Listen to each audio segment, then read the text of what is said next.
Good morning sa inyong lahat. Mga kilala kayong ganitong klaseng tao na wala naman kayong ginagawang kasalanan, kahit maliit o mapamalaki, wala. Yung tipong wala kayong atraso dun sa tao, pero galit na galit na galit at inis na inis na inis sa inyo. Mention nyo na kung sino yun. Charot. Yung tipong naiinis sila, naiirita sila sa pagmumukha mo. As in sa'yo, as in sa pagkatao mo. May kilala kayong ganyan. Ano bang tawag sa mga ganyang klaseng tao? Pag inggit pikit, charot.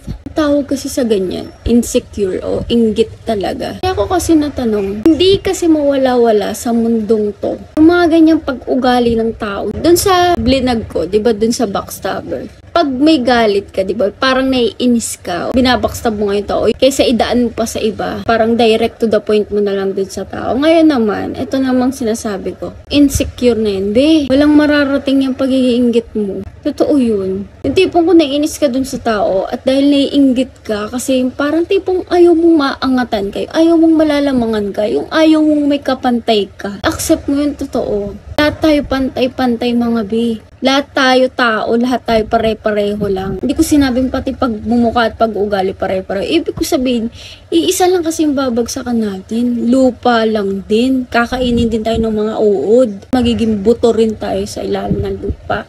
Naiinis ka kasi meron siya na wala ka. Isipin mo, be, meron ka na wala din siya. Hindi lahat magkakapareho. Parang ganun. Kumbaga kung naiinis ka, nanggigigil ka dun sa tao, itry mo yung approach. Ganun yung magandang gawin. I-try mo i-approach yung tao kung naiinis ka. Basta may dahilan na. Pero kung naiinis ka dahil naiinggit ka, kasi maganda siya. Kasi hindi ka ganun. Be, wag mo ikukumpara naman yung sarili mo. Kakaiba rin tayo doon sa part na ganun. Mamaya, mabait pala yung taong naiinisan mo. Pero pag yung naiinis ka, na wala namang dahilan, be, kainggitan na ang tawag doon. Naiinggit ka pa sa ganun? Halimbawa sa akin, naiinggit yung iba. Naiinggit ka, o ikaw halimbawa. Naiinggit ka, inis na inis ka sa akin. Bakit? Kaniinis. Kasi meron ako na wala ka. Aminin nyo, di ba ganun? Para sa akin, wala ka dapat ikainggit. Hindi mo kailangan mainis. Tang inang puta, inang pangit ko, be. Pero kung naiinggit ka, kasi parang mas okay pa yung attitude ko sa'yo, hindi ko na problema yun. Kasi mama, naiinggit ka kasi ako yung pinili, ikaw hindi. Char. Yung mga ganun kasi, accept na lang natin yung katotohanan. Accept natin yung totoo. Kumbaga, kaya nga may kasabihan, accept is the key. Tanggapin lang natin. Hindi natin tanggap, hindi ko na problema yun. Tanggapin natin kung ano yung totoo. Huwag nyo kaisnisan nyo isang bagay dahil naiinggit kayo, napaghahalataan kayo lalo. Na nga hindi na nga ako maganda, may nagagalit, naiinis pa sa akin. O ngayon sasabihin nila dahil naiinggit sila. Ay, Ella, kaya yan sila ganyan sa'yo, inggit yan sila sa'yo. Kasi maganda ka, ganyan, cute ka. Ang dami nilang sa akin, pero para sa akin, hindi ako maganda. Kumbaga ako kasi naiinis sila sa'yo dahil meron kang ganyan, sila wala. Kaya mainggit. Darating din yung para sa inyo kung yun yung dahilan, di ba? Patience is the key naman. Ganun lang yun, mga be. Alam nyo guys, lahat tayo o lahat ng tao magaganda at gwapo. Ugali lang ang hindi maganda dyan. Kaya naman kasi naging pangit ng tao dahil sa pag-uugali yan. For example, yung puso mo ang pangit. Pangit din yung kakalabasan mo. Kasi para sa akin, nakikita din ang kagandahan at kagapuhan ng isang tao ay nakikita sa panloob yun. Pag-uugali ng isang tao, o kung paano siyang tumungo sa iba, ng kabutihan, ganun. Yun yung maganda at gwapo. Tindihin nyo na lang din. Hindi nyo naman kailangan maingit sa mga bagay-bagay doon sa tao para kainisan nyo. Accept is the key, patience is the key, kung ano man yan. Walang ginawa si God pangit sa mundong to, except ugali. Ugali lang talaga meron. Hindi maganda. Alam nyo yan. Pero dahil alam nyo nang walang perpekto sa buong mundo, huwag na kayong makipagsabayan, lalo na sa mga katoksikan. Anong mapapala nyo?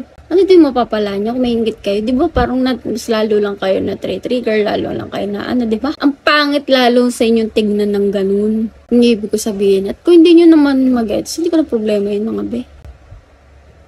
Di ba yun lang yun?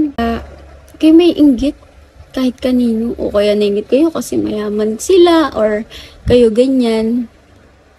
Angat kami o kayo hindi.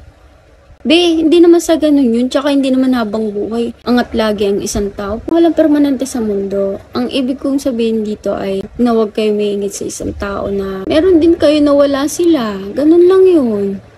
And tanggapin nyo kung sino kayo, tanggapin nyo kung ano kayo, tanggapin nyo kung anong meron kayo. Huwag kayo may inggit.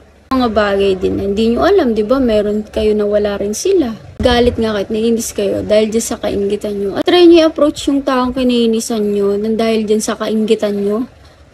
Minsan try nyo ganun. Pero huwag nyo nga awayin ha. As long as na wala naman talagang kasalanan yung tao sa inyo. Huwag nyo basta-basta susugudin o kung ano man. Huwag ganun. Try nyo lang din i-approach. Minsan kasi yung ganyan, yun pa yung mababait, yun pa yung parang okay naman pala, di ba? Minsan try nyo lang ganun. Pero kung ayaw nyo i-try, hindi ko na problema yun. Kasi nga pag inggit, pikit. Kung pikit na lang kayo, be. Patience is the key, accept is the key. Ganun lang yun.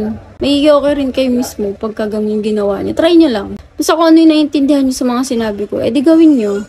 Yun lang yun. Intindihin nyo na mabuti. Mas magiging okay. Mensahe ko sa mga taong inggitera at inggitero. Kaya aminin nyo ng tao inggit. Pero yun nga, sinasabi ko, huwag nyo nang kainggitan ng taong meron sila na wala kayo. Dahil meron din kayo na wala rin sila. I-accept nyo din ko yung katotohanan sa inyo. Kasi ito pa, share ko pa pala to yung mag-pretend na kayo sila. Shit, iba na yun, be. Talagang grabe na yung inggit mo dun sa tao. Iba kasi sasabihin, oh, ina-idolize lang. Lol, hindi idol yun, be. O sa ibang lalaki, sa ibang babae. Nakakairita yun. Yung ginagaya mo kung sabihin, be original. Maging ikaw, wag mong gayahin yung tao. Putang ina, mag-pretend ka lang para magustuhan ka. Diba, wag ganun, be. Maging totoo ka, maging original ka pa sa original na sapatos. Yung ikaw mismo, huwag mong gagayahin yung taong para lang mapansin ka. Di ganun yun, be. Mga tao din naman na nakakilala sa'yo, no? Tapos hindi ka naman pala ganun, nang pre-pretend ka. Huwag ganun, tas napakaano mo naman yung parang makikita sa'yo parang trying hard. Be, ang pangit nun, huwag kang ganun. Huwag ka magpaka-trying hard, be. Para lang magustuhan ka. Kung hindi ka gusto, edi wag. Simple. Simple lang yun. Malay mo, may iba makagusto sa'yo. Nagigets nyo? Nagigets mo? Yun lang yun. Tsaka accept mo kung sino ka. Kasi yan ikaw eh. Ikaw yan eh. Mga bagay din naman na magugustuhan ka din. Hindi nyo kailangan mag-pretend para lang maging katulad ng isa. Di ganun yun. Yung na maging totoo ka sa sarili mo para magustuhan ka ng tao, yun lang ang sagot doon. Kung ayaw sa'yo, edi wag. Sino ba sila, di ba? Hindi naman sila nagpapakain sa'yo, di naman sila nambubuhay sa'yo. Ano ba may itulong nila sa'yo, di ba wala? Simple lang. Yung totoo kayo, accept is the key and patience is the key. Kung ano man yung naintindihan nyo dito sa sinasabi ko, intindihin nyo na lang. At kung hindi nyo naintindihan, di ko na problema yun.